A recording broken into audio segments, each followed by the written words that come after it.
Pemirsa, penggunaan identitas kependudukan digital di Kota Palembang belum mendapatkan respon positif lantaran masih minimnya capaian.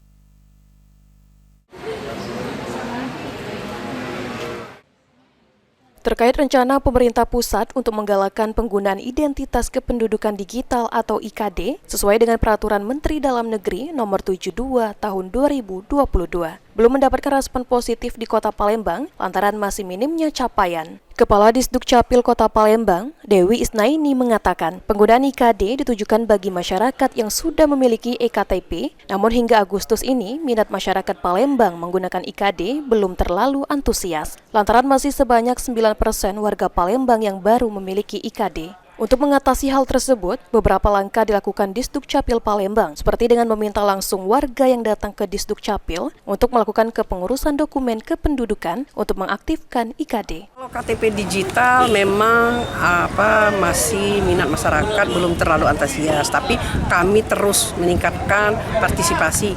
Misalnya yang datang berurusan ke Dukcapil ataupun yang konsultasi, kami minta untuk mengaktifkan IKD tersebut. Berapa persen sudah Bu di Palembang? Hampir sekitar 9%. 9% untuk perekaman KTP digital. IKD. Anugerah Sandi Pratama, PAL TV.